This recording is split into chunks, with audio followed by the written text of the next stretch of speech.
Once upon a time in the quiet heart of the Benin Kingdom in Edo State, Nigeria, there is a small village in the secluded village of Yomara between dense forests and ancient paths that only the brave or foolish dare tread at night. There lived a people in this village whose lives were intertwined with ancient spirits and time-worn traditions.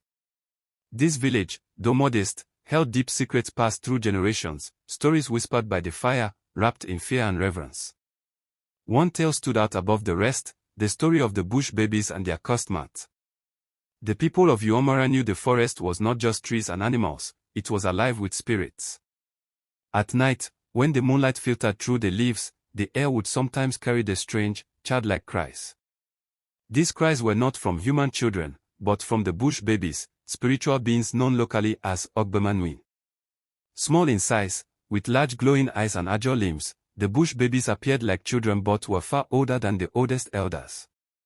They were seen rarely, and only by those caught between sleep and waking. Some say they wore little cloths made from bark, others that they were completely naked save for their hunting stare. But all agreed on one thing, they carried a mat unlike any woven by mortal hands. Elders of this village speak in hushed tones of strange cries in the trees, childlike laughter in the dead of night, echoing unnaturally through the forest. These cries are not from human children, they say, but from bush babies, mysterious beings of the wild, small in size but heavy with power and secrets. The tale of the bush babies and the mat of wealth. According to the elders, bush babies are not ordinary creatures. They are spirit beings, keepers of ancient secrets and guardians of enchanted items.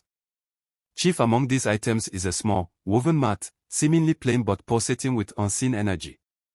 The legend says that whoever comes into possession of this mat will receive untold riches, land, gold, wealth beyond imagination. But like all things touched by the spiritual world, the gift comes at a price. It is said that the bush babies carry this mat with them as they leap through the trees at night. Sometimes, they leave it momentarily under the moonlight, perhaps during their strange nocturnal gatherings. Only a few unlucky souls have ever seen the mat, glowing faintly, as if woven with threads of moonlight and shadow. Many have been tempted, and some have tried to steal it. This mat, the elders claimed, shimmered in the moonlight like woven gold and silver. It was no larger than what a child might lie on, but it pulsed with energy. The bush babies used it in their secret nocturnal gatherings beneath silk cotton trees, trees believed to be sacred gateways to the spirit world. When they danced upon the mat, songs of ancient tongues filled the air, and the forest seemed to hold its breath. Those who had glimpsed the mat said it glowed softly, as if breathing. Rumors spread that anyone who stole it would become immensely wealthy. Riches beyond comprehension would pour into their lives, lands would flourish, gold would appear, and everything they touched would prosper. The danger of greed. The story of Ighodalo, a hunter from the village, serves as a grim warning. Ighodalo was known for his bravery and skill, but also for his greed. One night, after hearing the cries of bush babies near the edge of the forest, he followed the sound deep into the trees. There, under a silk cotton tree, he saw them, tiny, humanoid creatures with glowing eyes, hunched over a small mat that shimmered with gold dust. When they left, vanishing into the trees with eerie speed, Ighodalo crept forward and snatched the mat. He ran home and hid it. He had grown tired of poverty and of waiting for the spirits to bless him. One night, he heard the cries of the bush babies near the edge of the sacred forest. Against the warnings of his wife and the counsel of the elders, he took his bow and slipped into the darkness. As he crept closer, he saw them, tiny figures dancing under a full moon around the glowing mat. They were singing in high-pitched tones, moving in a circle, faster and faster, until they vanished into the shadows, leaving only the mat behind. Seizing the moment, Ighodalo grabbed the mat and fled. When he returned, the mat was hidden beneath his floorboards. Within days, his fortunes changed. Traders from far towns came offering him rare items for simple goods. His barren farmland yielded an unnatural bounty. His once failing goats birthed healthy twins.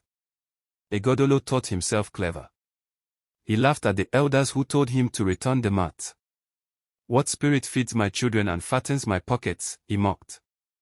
Within days, his fortune changed, his crops more than tripled in size, his goats continued birthing twins, and traders came from faraway lands offering him more and more money than he'd ever seen.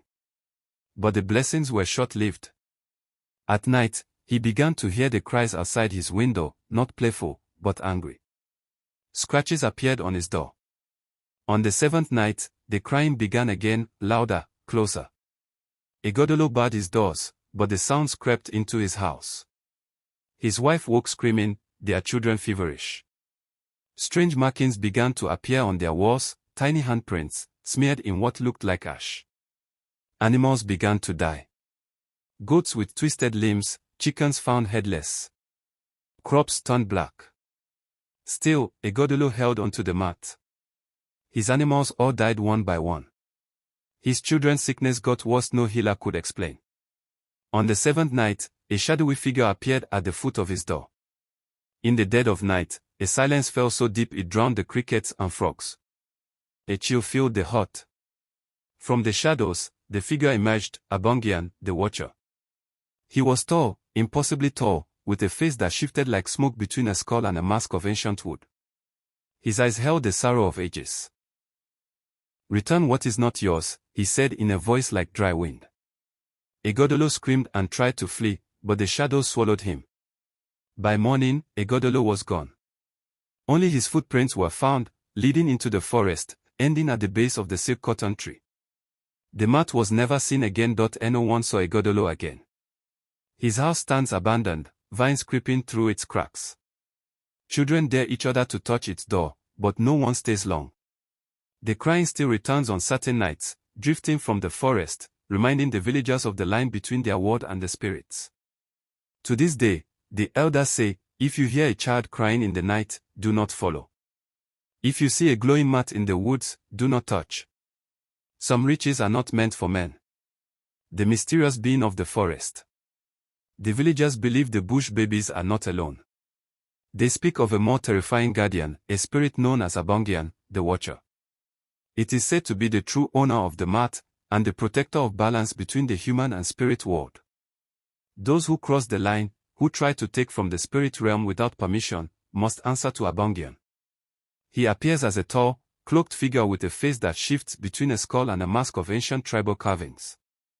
His presence is heralded by the sudden silence of the forest and a drop in temperature.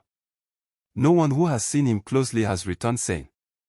Those who speak his name carelessly often wake up with markings on their skin, like tiny handprints of unseen children. Lessons from the elders. The elders tell this tale not just to scare, but to teach. Some riches are not meant for humans. The mat of the bush babies is a test, a trap for the greedy. In Edo, respect for the unseen world is deeply rooted, and those who mock or challenge it often pay dearly. So if you ever find yourself in the forest of Edo State and you hear a baby crying where no child should be, turn back. Do not follow. Do not look for the mat.